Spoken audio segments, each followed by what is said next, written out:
Bangladeshi band তারকা জন কবির বর্তমানে স্থায়ীভাবে যুক্তরাষ্ট্রের নিউ ইয়র্কে বসবাস করছেন। তিনি ঠিকানা গ্রুপের সঙ্গেও যুক্ত আছেন। সঙ্গীতের পাশাপাশি সাংস্কৃতিক আয়োজনের নেতৃত্ব দিতেও তাকে নিয়মিত দেখা যায়। নিউ ইয়র্কের কুইন্সে সম্প্রতি একটি তহবিল সংগ্রহ অনুষ্ঠানে গুরুত্বপূর্ণ ভূমিকা রাখেন তিনি। অনুষ্ঠানটি আয়োজন করা হয় নিউ ইয়র্কের মেয়র জোহরান মামদানির উদ্যোগের সমর্থনে। এ নিয়ে প্রতিবেদনে রয়েছে বিস্তারিত। ঠিকানা গ্রুপের প্রধান নির্বাহী কর্মকর্তা মুশরত শাহিন এই তহবিল সংগ্রহ অনুষ্ঠানের আয়োজন করেন।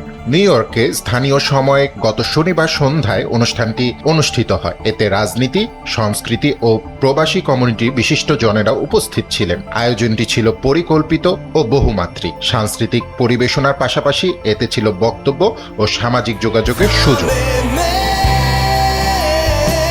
এই অনুষ্ঠানে জোহরান মামদানির সামনে পারফর্ম করেন জন কবির। তিনি গিটার বাজান জনপ্রিয় ব্যান্ড প্যানিক অ্যাট দ্য ডিস্কোর গান হাই হোপসে। গানটি পরিবেশন করেন সঙ্গীত শিল্পী রুহিন হোসেন। জন কবিরের গিটার বাজানো দর্শকদের মধ্যে দারুণ সাড়া ফেলে। অনুষ্ঠানের ভিডিও পরে তিনি ফেসবুকে শেয়ার করেন। সেখানে দেখা যায় মামদানি পরিবেশনাটি উপভোগ করছেন। পুরো সাংস্কৃতিক আয়োজনটি 40 মিনিটের বেশি সময় ধরে চলে। জন কবির ছিলেন এই অংশের তত্ত্বাবধানে, তাই তার গাওয়ার সুযোগ ছিল সীমিত। যদিও এত বড় আয়োজন গাওয়ার মতো অবস্থায় ছিলেন না, তবুও একটি গানে পারফর্ম করতে পেরে তিনি আনন্দিত। আয়োজনে সংস্কৃতি ও গতি ধরে রাখাই ছিল তার মূল দায়িত্ব। জোহরান মামদানির সামনে পারফর্ম করার অভিজ্ঞতা নিয়ে উচ্ছ্বসিত জন কবির। অনুষ্ঠানে মামদানির সঙ্গে আলাদা করে কথা বলার সুযোগ হয়নি, তবে ভবিষ্যতে একসঙ্গে কিছু কাজ করার পরিকল্পনার কথা জানান তিনি।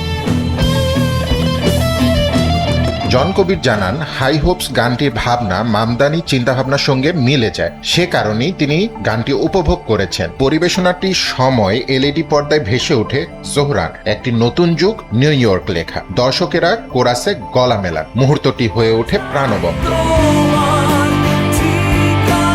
অনুষ্ঠানে জোহরান মামদানি তার পরিচিত কালো স্যুট পরে উপস্থিত ছিলেন। তিনি হাসি মুখে তালি দিয়ে সবাইকে উৎসাহ দেন। এতে পরিবেশনাটি আরও উজ্জীবিত হয়। অনুষ্ঠানে ঠিকানা টিভির প্রধান নির্বাহী খালেদ মহিউদ্দিনও উপস্থিত ছিলেন। আয়োজকদের তথ্য অনুযায়ী 2 শতাধিক অতিথি এতে অংশ নেন। তহবিল সংগ্রহ হয় $1.5 লাখ বেশি। ফুয়াদ রুহানি খান, এনপিবি।